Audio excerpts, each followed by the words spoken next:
ಹೇಗಿದ್ದೀರಾ ಎಲ್ಲರೂ? Welcome back to our YouTube channel. ಇವತ್ತು ನಾನು ನಿಮಗೆ ನನ್ನ ತಿರುಪತಿಗೆ ಹೋಗಿರೋ ಅನುಭವವನ್ನು ನಿಮ್ಮ ಹತ್ರ ಎಲ್ಲರ ಹತ್ರ ಶೇರ್ ಮಾಡ್ತಾಯಿದ್ದೀನಿ.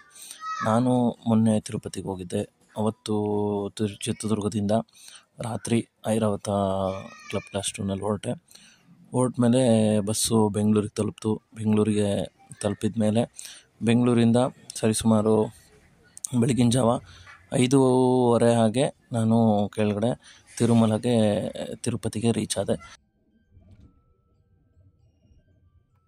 ತಿರುಪತಿಗೆ ರೀಚ್ ಆದಮೇಲೆ ಅಲ್ಲಿ ನಮಗೆ ಬೇರೆ ಮತ್ತು ಮೇಲ್ಗಡೆ ತಿರುಮಲ ಹೋಗ್ಲಿಕ್ಕೆ ಬೇರೆ ಬಸ್ಸಸ್ ಇರುತ್ತೆ. ಬೇರೆ ಬಸ್ ತೊಗೊಂಡು ನಾನು ಅಲ್ಲಿಂದ ಅಲಿಪಿರಿ ಸ್ಟೆಪ್ಸ್ ಅಂತ ಸಿಗುತ್ತೆ. ಅಂದರೆ ಕೆಳಗಡೆ ತಿರುಪತಿಯಿಂದ ತಿರುಮಲಗೆ ಹೋಗಲಿಕ್ಕೆ ನಡ್ಕೊಂಡು ಹೋಗುವಂಥ ದಾರಿ, ಕಾಲು ದಾರಿ ಅದು. ಆ ಕಾಲು ದಾರಿ ಹತ್ರ ನಾನು ಬೆಳಿಗ್ಗೆ ಒಂದು 5:30ಗೆ ರೀಚ್ ಆಗಿ 5:30ಯಿಂದ ನಾನು ಮತ್ತು ನನ್ನ ಜೊತೆ ಸಾವಿರಾರು ಭಕ್ತಾದಿಗಳು ಬರಿಗಾಲಿನಲ್ಲಿ ನಾವು ಜರ್ನಿನ ಶುರು ಮಾಡಿದ್ವಿ. ಜರ್ನಿ ಶುರು ಮಾಡೋಕ್ಕಿಂತ ಮುಂಚೆ ಫಸ್ಟ್ ಸ್ಟೆಪ್ ಹತ್ರ ಎಲ್ಲ ಭಕ್ತಾದಿಗಳು ಕಾಯಿ ಹೊಡೆದು ಅಷ್ಟಂಗ ಕುಂಕುಮ ಹಚ್ಚಿ ಪೂಜೆ ಮಾಡಿ ತಮ್ಮ ಜರ್ನಿನ ಶುರು ಮಾಡ್ತಾರೆ.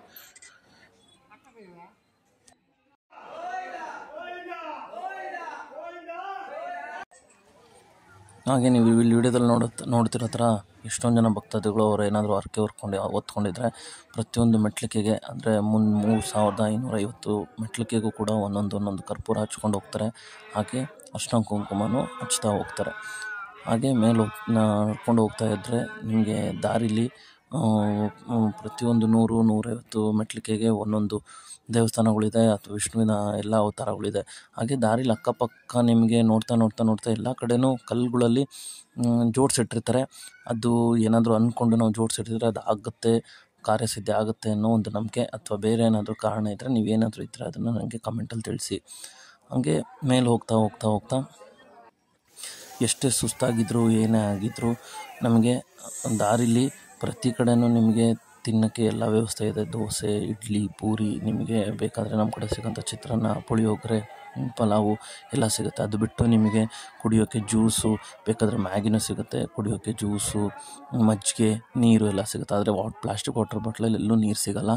ನೀವು ವಾಟರ್ ಬಾಟ್ಲು ತೊಗೊಂಡ್ರೆ ನಿಮಗೆ ದಾರಿ ಉದ್ದಕ್ಕೂ ಕುಡಿಯೋ ನೀರಿನ ವ್ಯವಸ್ಥೆ ಇದೆ. ದಾರಿಲಿ ಹೋಗ್ತಾ ನಾನು ನೋಡಿದ್ದೇನು ಅಂತಂದರೆ ಜಿಂಕೆ.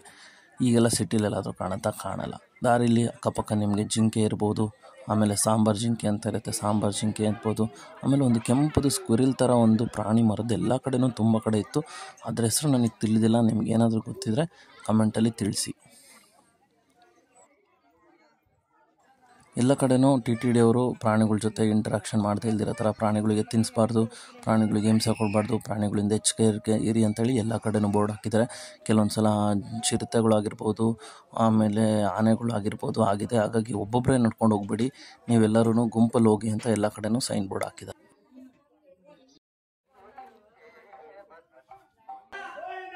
ನಿಮ್ಗೆ ಹಾಗೆ ಮುಂದೆ ನಡ್ಕೊಂಡು ಹೋಗ್ತಾ ಇದ್ದರೆ ಗಾಳಿಗೋಪುರ ಕಾಣುತ್ತೆ. ಗಾಳಿಗೋಪುರ ಹತ್ರ ನಿಮಗೆ ಮುಂಚೆ ನಡ್ಕೊಂಡು ಹೋಗ್ತಿದ್ದ ಭಕ್ತಾದಿಗಳಿಗೆ ಸ್ಪೆಷಲ್ ಎಂಟ್ರಿಗೆ ಟಿಕೆಟ್ ಕೊಡ್ತಾಯಿದ್ರು.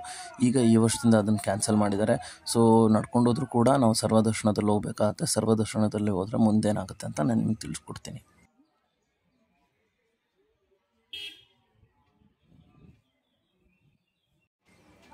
ಹಾಗೆ ಇನ್ನೂ ನಡ್ಕೊಂಡು ಹೋಗ್ತಾ ಇದ್ದರೆ ಮೇಲ್ಗಡೆ ನಿಮಗೆ ಆಂಜನೇಯನ ದೇವಸ್ಥಾನ ಕಾಣುತ್ತೆ. ಅಲ್ಲಿ ಆಂಜನೇಯನ ದೇವಸ್ಥಾನದ ಹತ್ರ ಎಲ್ಲ ಭಕ್ತಾದಿಗಳು ಪೂಜೆ ಮಾಡಿ ಅಲ್ಲಿ ನಿಮಗೆ ತುಪ್ಪದ ದೀಪ ಹಚ್ಚಿ ಅಲ್ಲಿ ಏನಾದರೂ ಮನಸ್ಸಲ್ಲಿ ಅಂದ್ಕೊಂಡು ನಾವು ಒಂದು ಚೀಟಿಲಿ ಬರೆದು ಅಂಟಿಸಿದ್ರೆ ಅಥವಾ ನಾವು ಅಲ್ಲಿ ಒಂದು ಸಣ್ಣ ಗಂಟೆ ಸಿಗುತ್ತೆ ಅದನ್ನು ಕಟ್ಟಿದರೆ ಅದು ಕೂಡ ಆಗುತ್ತೆ ಅನ್ನೋ ಒಂದು ಮುಂಚೆಯಿಂದನೂ ಐತಿಹ್ಯ ಇದೆ.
ನಾನು ಬೆಳಿಗ್ಗೆ ಸುಮಾರು ಒಂದು 10:30ಗೆ ಮೇಲ್ಗಡೆ ರೀಚ್ ಆದೆ.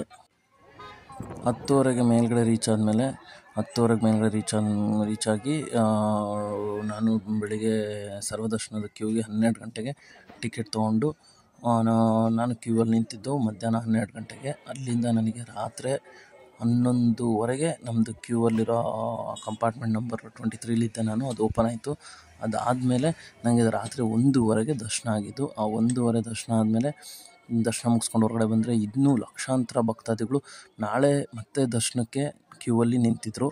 ಅದು ನಾನು ನೋಡಿ ದೇವ್ರದ್ದು ಎಷ್ಟೇ ಸುಸ್ತಾಗಿದ್ರು ಬೆಳಿಗ್ಗೆಯಿಂದ ಮೆಟ್ಲಿಗೆಲ್ಲ ಹತ್ತಿ ಸುಸ್ತಾಗಿ ಕ್ಯೂವಲ್ಲಿ ಬೆಳಿಗ್ಗೆಯಿಂದ ನಿಂತು ಸುಸ್ತಾಗಿದ್ರು ಸಹ ದೇವರ ದರ್ಶನ ತೊಗೊಂಡ್ಮೇಲೆ ಆ ಎಲ್ಲ ಸುಸ್ತು ಕಡಿಮೆ ಆಗಿ ದೇವರ ಆಶೀರ್ವಾದದಿಂದ ನಾನು ಹೋಗಿದ್ದು ಎಲ್ಲ ಕಾರ್ಯಸಿದ್ಧಿ ಆಗಲಿ ಅಂತ ಅಂದ್ಕೊಂಡು ದೇವರ ಆಶೀರ್ವಾದ ತೊಗೊಂಡು ಮನೆಗೆ ವಾಪಸ್ ನಾನು ಮತ್ತೆ ಹೊರಟೆ.